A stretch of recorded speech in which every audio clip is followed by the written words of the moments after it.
I'm waiting for like these big explosive moments. Isn't that what Gossip Girl was about?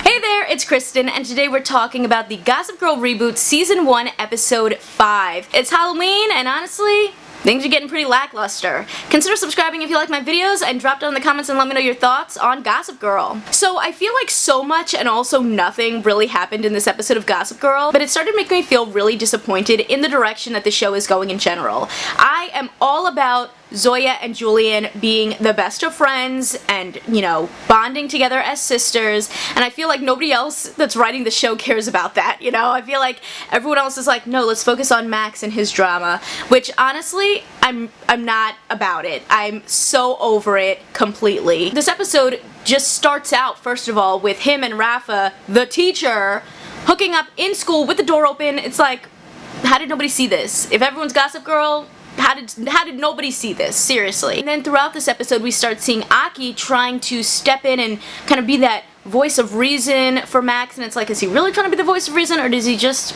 want to be with Max? Still not sure on that, but it turns out he's right, and it turns out that Rafa is just a creepy teacher and has consistently been hooking up with students their senior year. And it's like, ugh, like, Max was the one chasing him, but then it sort of makes it seem like, oh, was Rafa sort of doing like some mind manipulation to make it seem like he's not interested when he really is, to sort of like pull him in? But either way, I just hated that they were glamorizing that whole relationship, so I'm hoping now Max will move on from that and kind of fall more into the friend group. And it just makes you think like, you know, all these teachers are just doing terrible things, some things because they're just terrible, and some things that they think are helping, like being Gossip Girl, and it's like, I just want someone to come in and arrest all of these teachers. That's what I'm waiting for at this point. They're the ones that are trying to make it seem like, oh, the students are so evil, they're rich and privileged, when it's like, look at what the teachers are doing. The teachers are like the worst ones. Speaking of that, Miss Keller is starting to have a little bit of a conscience about what she's doing, and is like, okay, maybe we should just shut down Gossip Girl, although that turns around real quick like, and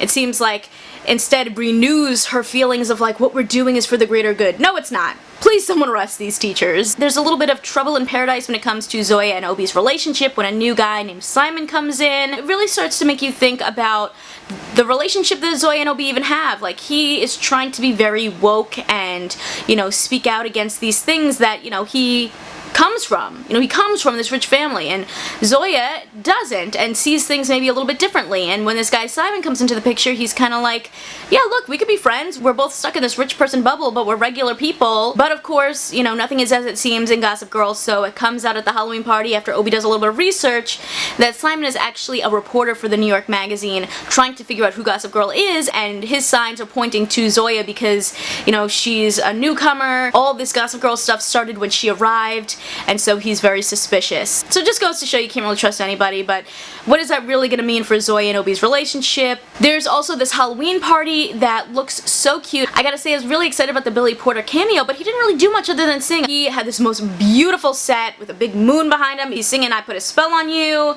It was really nice. I just wish that they actually integrated him into the story. And fresh off of an exciting Gossip Girl cameo with Milo Sparks, Georgina Sparks' son, we also get an OG Gossip Girl cameo from Nellie Yuki, one of Blair's former minions turned big reporter. She's Simon's boss at New York Magazine and is good friends with Ava Chen. And at this Halloween party, there's like a big competition for couples costumes, and Zoya and Julian decide that they want to do a costume together to show that their sisterhood is strong, but Monet leaks the information out. She's a double agent, and everybody's dressed in their costumes, which is like a Beyonce Solange, and instead she helps these two other girls from another school be Serena and Blair. So that was like a fun little Gossip Girl OG reference. And then we have Zoya and Julian try to switch up their costumes to be Dan Humphrey and Chuck Bass, so that was kind of like, again, a little fun nod to the original show. And I think over the course of this season we've seen a lot of kind of ups and downs with this friendship. Like, at some points I'm like, are they even really friends? They're kind of all doing their own separate things, but everyone comes together when Audrey's mom goes to the hospital. They didn't really explain what happened. I'm thinking maybe it's like alcohol related, but they're all really there for her other than Monet. But Max even shows up up, so it's seeming like maybe Monet is out of the group, and maybe this is the solution to Audrey being able to stay in New York because her mom, you know, has been having a lot of financial struggles and wanting to move them out of the city. Maybe this is going to lead to Audrey being able to stay with her mom and getting her the help that she needs. I gotta say though, I'm just getting like a little bit frustrated with this Gossip Girl. I thought it started off strong, but as we've gotten to this 5th episode, there's only one more in this part of the season, and I feel like not much is really happening. The drama doesn't feel very high stakes. The stuff that they are focusing on is just kind of like gross. Like, I don't care about Max's creepy teacher relationship. I thought it was cool that, you know, the Gossip Girl was revealed and oh, it's interesting, it's these teachers, but really the teachers are just coming across as terrible and creepy now. Like, I'm rooting for the students. The students may be spoiled and rich, but at least they're not creeps. They resolve things very quickly, and there's not like these big catalysts of change. You know, I'm waiting for like these big explosive moments. Isn't that what Gossip Girl was about? And it feels like everything is kind of still playing it a bit safe, and I'm not like mind blown by anything at this point. And to be honest, for the finale next week, I'm like, what's even gonna happen? Like, what's the big reveal that's gonna go on that's gonna make me excited for the next part of the season? Right now I'm feeling like there's not like a big storyline that's being built up that I'm excited for. Everything seems a bit basic, and I want to see like what's the big direction that we're going in for the next season. If you guys like this one, you can check out more of my Gossip Girl reviews right over here, and I will catch you in the next one. See ya!